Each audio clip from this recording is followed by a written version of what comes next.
I would like to thank all of you for being here today. We have called this news conference to announce that the state grand jury has indicted 7 people as part of a sophisticated and wide-ranging conspiracies to smuggle contraband into South Carolina prisons. The contraband trade is a systemic problem that contributes to gang violence in our prison system. Addressing this problem, as you can see, has been a team effort.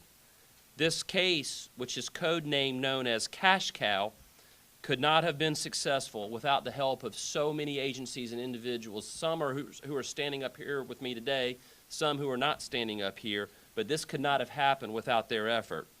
First, I want to thank all of the agencies that have worked on this case and made it possible. Those that are here today, we have, of course, the State Grand Jury Division Chief, Creighton Waters, is standing up here. State Law Enforcement Division, who is represented today by Assistant Chief Paul Cricket Grant. He is up here with us today as well. Another an integral player in this whole process is the Department of Corrections, and they are represented today by the Division of Police Services Director Brian Bulchis, as well as the Department of Corrections Director Brian Sterling. And I can't thank the Department of Corrections enough for all of the help and support they gave this investigation. Of course, as always, Richland County Sheriff's Department was a major player, and they are represented today by Sheriff Leon Lott, and I can't thank Sheriff Lott enough. The Fifth Circuit Solicitor's Office is represented today by Assistant Solicitor John Conrad, who provided support. John, where are you? He's standing up here. He was supposed to be standing up here, but I want to make sure he was recognized. The Lawrence County Sheriff's Department is represented by Sheriff Don Reynolds, and we appreciate their help. The 8th Circuit Solicitor's Office also worked with us, and they are represented today by Solicitor David Stumbo. I want to make sure. Now, I'm going to go through the allegations in the indictments. I want to remind everyone that all of the defendants are innocent unless and until they are proven guilty in a court of law. We all know that contraband is a huge problem within our prisons, despite the best efforts of the Department of Corrections to stem the tide. These indictments allege that there was an extensive, sophisticated, and very lucrative black market for contraband within the prison system here in South Carolina. That black market requires the help of people both inside and outside of the prison walls. The most prevalent types of contraband are pounds of loose cigarette tobacco, cell phones and cell phone accessories, marijuana, alcoholic beverages, and synthetic marijuana. Other drugs like methamphetamine, Suboxone, cocaine, and crack cocaine are also trafficked within the walls of state prisons. How does this contraband scheme work? Well, inmate leaders take orders from inmates and then coordinate with the people both inside and outside of the prisons. These individuals gather the contraband, arrange smuggling methods into the prisons, and coordinate distribution. This distribution is not only within a single prison, but also from prison to prison. They also have sophisticated ways to get paid and to pay their employees while hiding the true source of their income. Friends, wives, girlfriends, relatives, former inmates, and others all play a role in gathering and packaging contraband. They use color-coded tape to help the distribution network determine which packages go to which customers and to which prisons they should go. This contraband can bring in high prices, with the amount going up based on the security level of the prison. For example, a low-level prison, or in a low-level prison, even a small medicine cap of tobacco can bring in as much as $25. Cell phones are worth hundreds, if not thousands of dollars. This contraband trade also contributes to gang power and violence, gang rivalries among the competing factions within the prison walls. This is really driving the gang violence problem we have within the Department of Corrections. One of the smuggling mechanisms was using SCDC's own dairy farm at the Wateree Correctional Institution in Sumter County. It provides milk to all the prisons within the system. The dairy and its pasture land surround the Wateree prison but are not within the secure perimeter. Inmates who work at the dairy leave the prison yard during their work shifts. These inmates are typically supervised by only a few civilian staff, and they had access to various dairy and farm facilities which are not fenced. Contraband was delivered by co-conspirators on the outside and left during the night at predetermined hiding spots on the prison dairy farm land. It was usually in large duffel bags. Inmates working at the dairy would retrieve the contraband and take it back to the dairy facilities.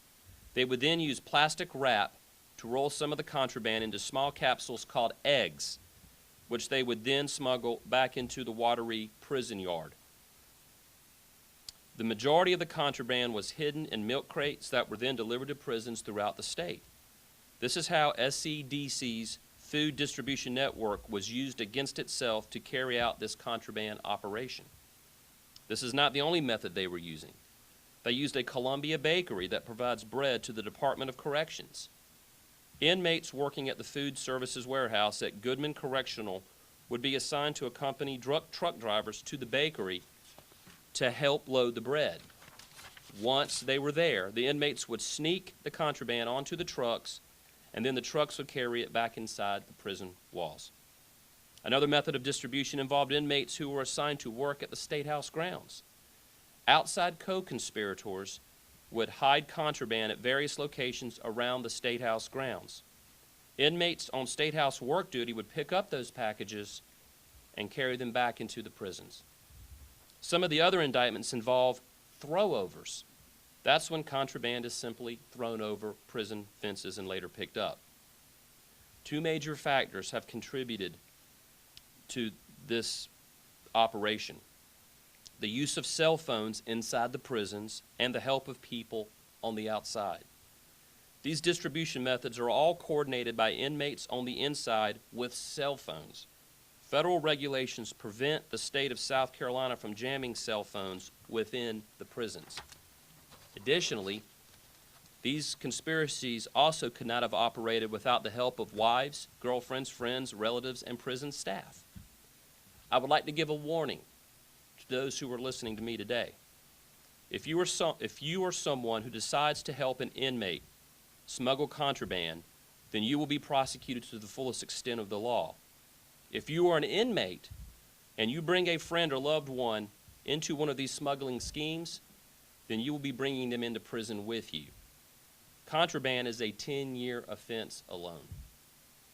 At this time, I would like to invite the Director of the Department of Corrections, Brian Sterling, to make a few brief remarks, followed by Sheriff Leon Lott. Thank you, sir. Brian Sterling, Department of Corrections.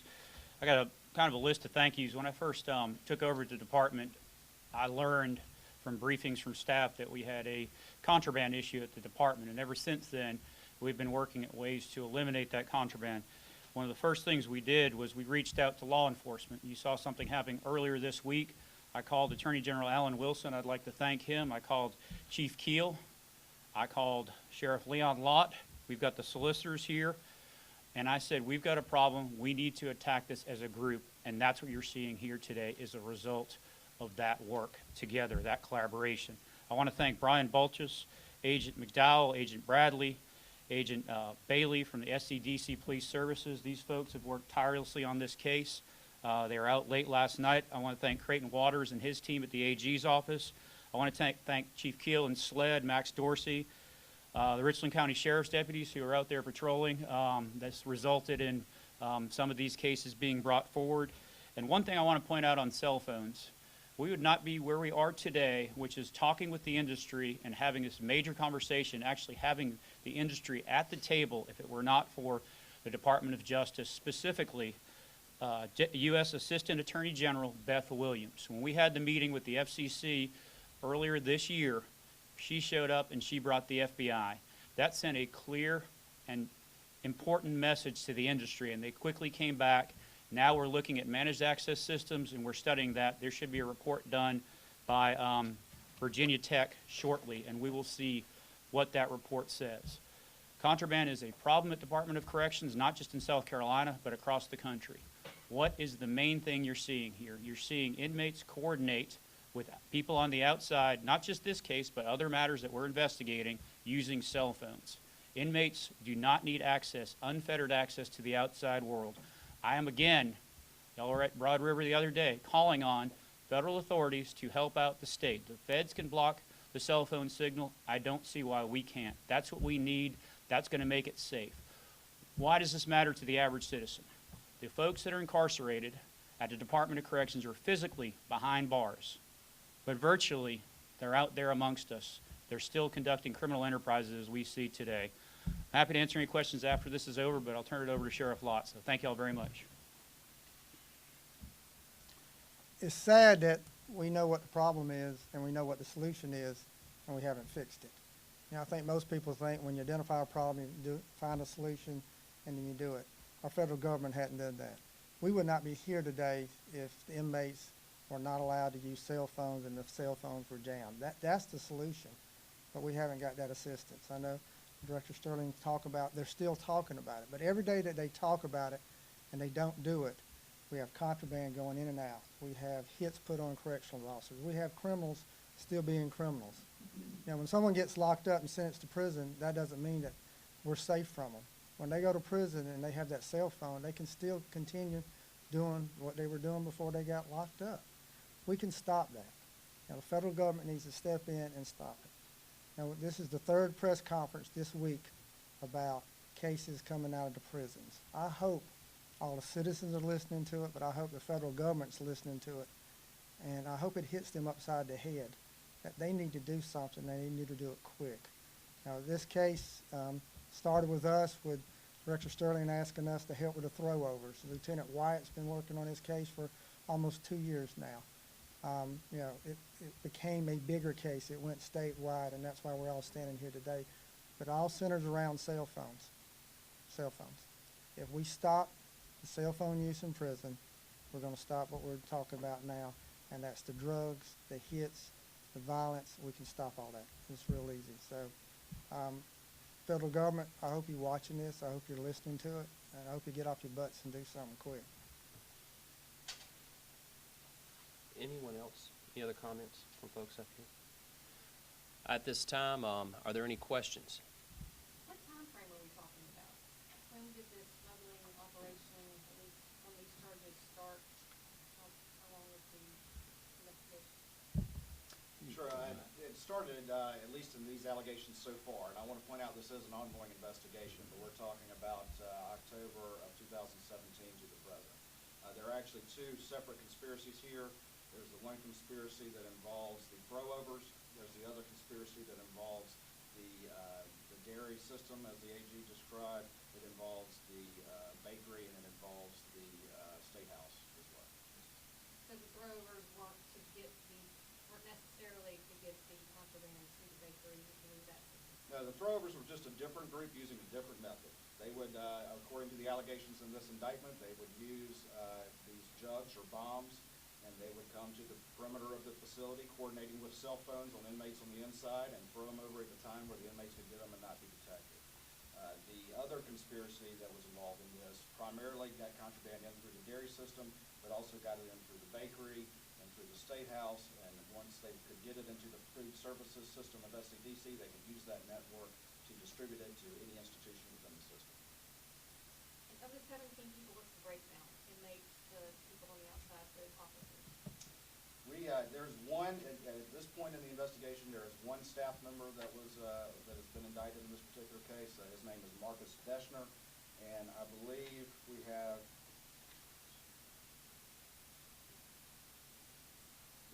4 inmates that were indicted in this.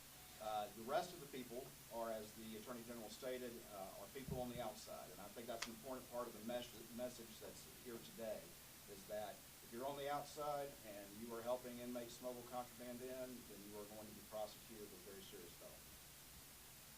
Will there be any changes to the policies as far as the work program and how inmates can be involved in that? Potentially, what would be the source of some of the contraband? So one of the changes that we've recently done is we used to have the inmates at the warehouse sorting the food as a, kind of a learning thing. And we realized through this investigation and through others that that was a problem. So inmates are no longer We'll have employees there now, and we're looking at other things like that. One of the other things that we're doing is, and y'all have covered this, is the netting.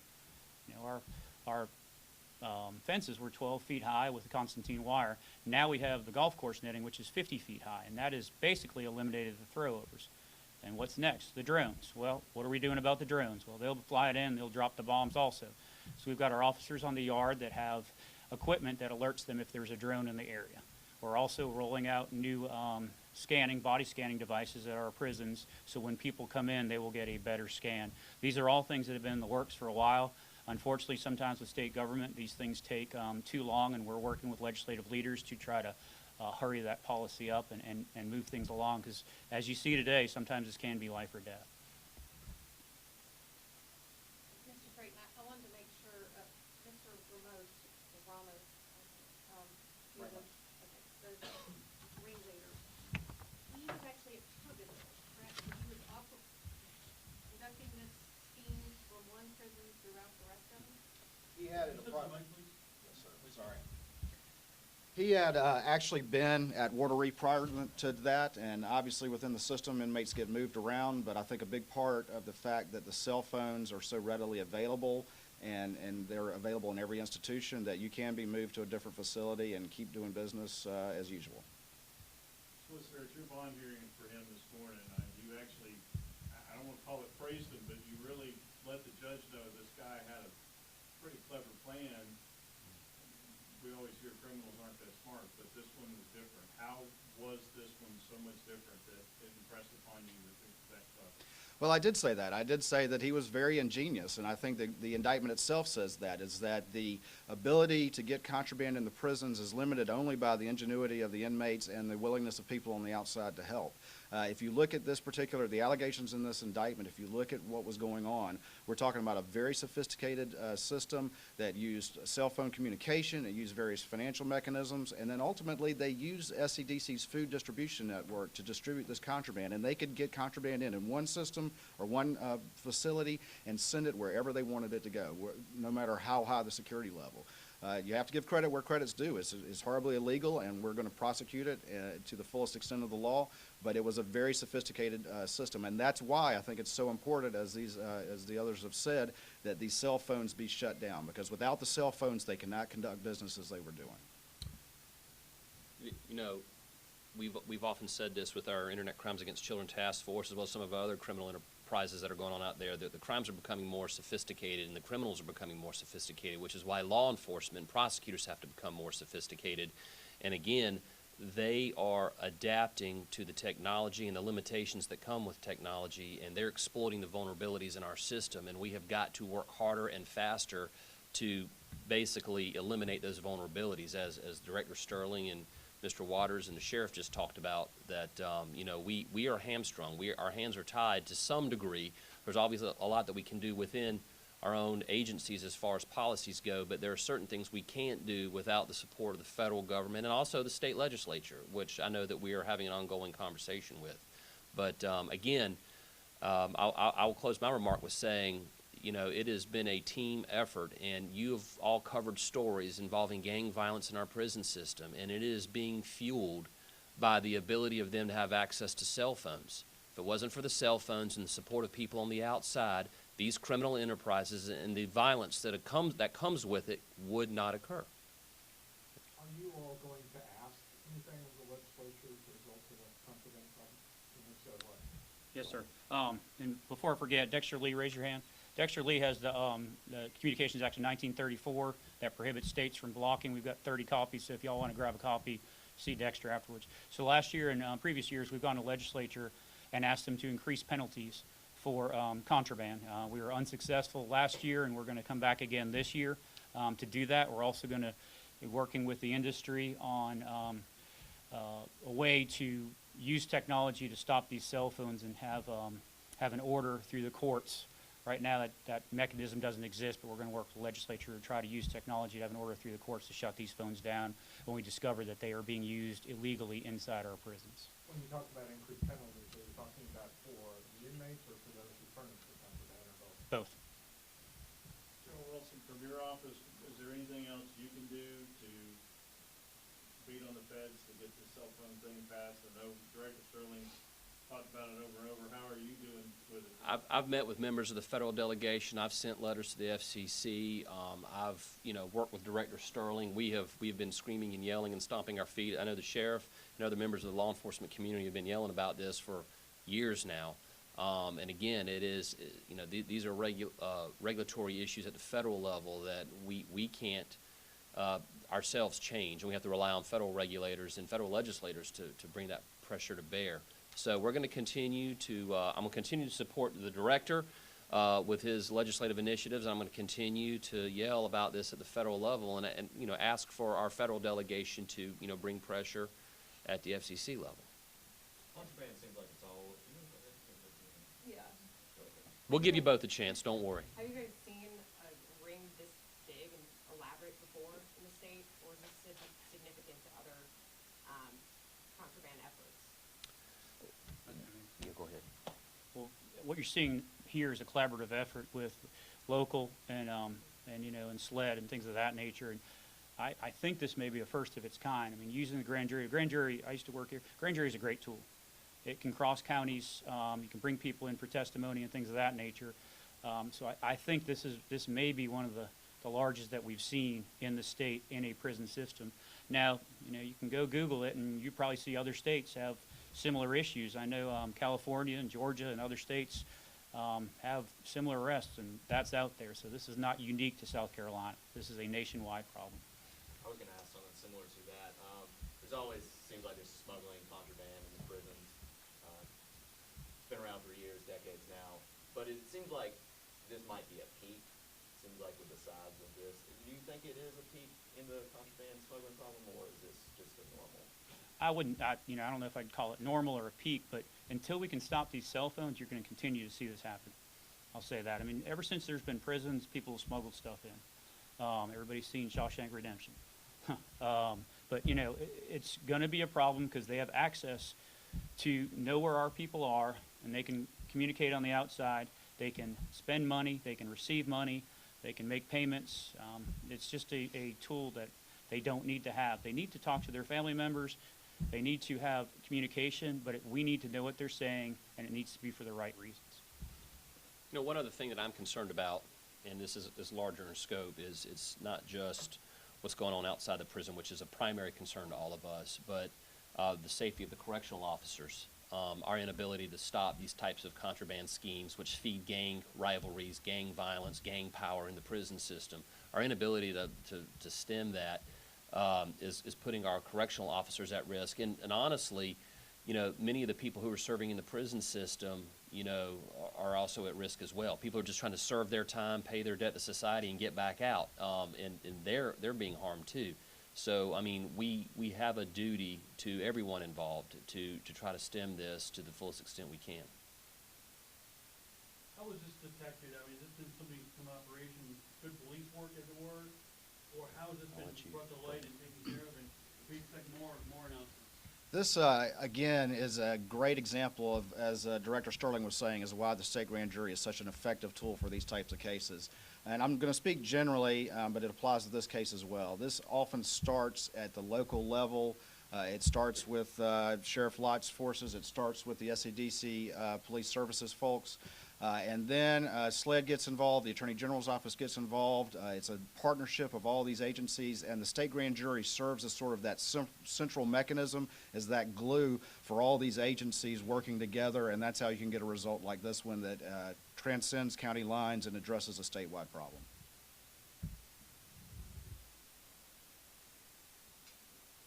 So we'll go ahead and wrap up this part of the press conference. If any of you want to grab any of the participating members of the press conference and get one-on-one interviews, I'd encourage you to do so. I want to thank you again for covering this because if you weren't here to cover this, we couldn't raise public awareness about some of the issues we're dealing with. And so I want to thank everyone for showing up here today, and I hope you have a wonderful weekend. Thank you.